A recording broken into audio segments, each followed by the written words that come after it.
Hello. आज पुन्हा किचनमध्ये स्वयंपाक करता करता मी तुमच्याशी बोलत आहे. आज मला ना ह्या विषयावर बोलावंसं वाटतो की लग्न झाल्यानंतर किंबहुना लग्न झाल्यानंतर किंवा एक मूल झाल्यानंतर बायका स्वतःचं करिअर का सोडून देतात.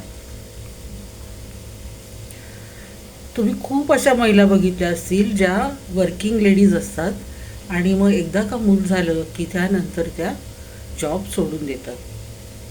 तसं मोदीजींनी आता खूप चांगलं केलेलं आहे की 6 महिन्याची सुट्टी ग्रँट केलेली आहे, पण ती फक्त गव्हर्मेंटला अवेलेबल आहे आणि बऱ्याच प्रायव्हेट सेक्टर्समध्ये सुद्धा तुम्हाला 6 महिन्याची सुट्टी मिळते. तर माझे अशी ना प्रामाणिक विनंती आहे मुलींना की तुम्ही तुमचं करिअर सोडू नका.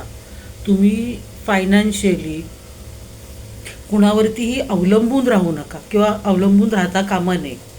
त्याच्यामागचं कारण असं आहे की जेव्हा आपण फायनान्शियली सिक्युअर असतो ना, तेव्हा आपल्याला आयुष्यात जगण्याचा ना एक वेगळाच कॉन्फिडन्स असतो.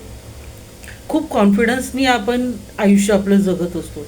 आणि जेव्हा आपण घरामध्ये एकटं असतो, एकटं म्हणजे दुसऱ्यावरती जेव्हा आपण डिपेंड असतो ना, तेव्हा मात्र काय होतं तुम्ही बघा की प्रत्येक गोष्टीसाठी ना आपल्याला आपल्या पार्टनरकडे समोर हात पसरावा लागतो किंवा त्याचा विचार घ्यावा लागतो. कुठलीही वस्तू घेताना, हो जिनू, कुठलीही वस्तू खरेदी करताना आपल्याला असा विचार करावा लागतो की घ्यायची की नाही, किंवा आपल्याला सल्ला तरी घ्यावा लागतो वस्तू खरेदी करताना. आणि जेव्हा आपण स्वतः कमवत असतो तेव्हा आपल्याला अशी अडचण केव्हाच येत नाही. तर माझ्या मैत्रिणींना अशी विनंती आहे, तुम्ही मला सांगा की तुम्ही एक्सक्यूज काय देता, मूल लहान आहे. बरं, त्यासाठी तुम्ही त्याला आपल्या आयुष्यातली 4-5 वर्ष देता, ती पटकन निघून जातात तो. पण त्यानंतर तुम्ही हा विचार करता की ते मूल तुमच्यासाठी थांबतं का घरामध्ये. त्याचा वेळ झाला की ते खेळायला निघून जातं, शाळेत निघून जातं, ट्युशन्सला निघून जातं, आपल्याकडनं अभ्यासही करत नाही, सरळ सांगतं की तुलाही जमत नाही, तुमच्या वेळेस असं नव्हतं. हे एक्सक्युजेस देऊन ते मूल सरळ निघून जातं. मी असं नाही म्हणत, ही जगाची रीत आहे. आपण आपल्या आईवडिलांसाठी नाही थांबलो ना, खेळायला गेलोच. तसंच आपल्याबरोबरही होतं आहे. अशा ठिकाणी जॉब बघा की ज्या ठिकाणी पाळणा घर असेल. टीचर्स असाल तर आपल्या मुलांना त्याच शाळेत घाला, म्हणजे तो प्रश्न मिटला. पण करिअर सोडू नका.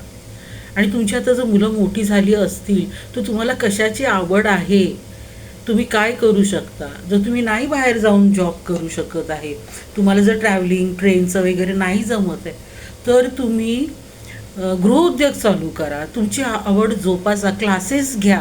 तुम्हाला विणकाम येतं आहे का, तुम्हाला छान रांगोळी घालता येते का, तुम्हाला चांगला स्वयंपाक करता येतो आहे का, ह्याचे तुम्ही क्लासेस घ्या. तुम्हाला मेहंदी काढता येते का, मेहंदीच्या ऑर्डर्स मिळवा, तुमच्या मैत्रिणीं थ्रू मिळवा. आता व्हॉट्सॲपवरती ग्रुप्स असल्यामुळे ना हे खूप सगळं सोपं झालं आहे. तसं स्वतःसाठी. आणि तुम्ही मग बघा तुमचा कॉन्फिडन्स कसा आहे तो. मग तुम्ही तुमचा कॉन्फिडन्स लेवल बघा.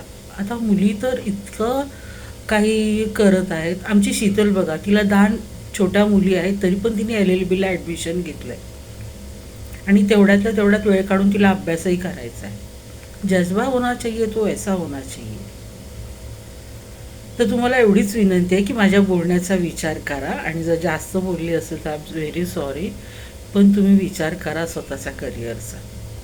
Okay, good night.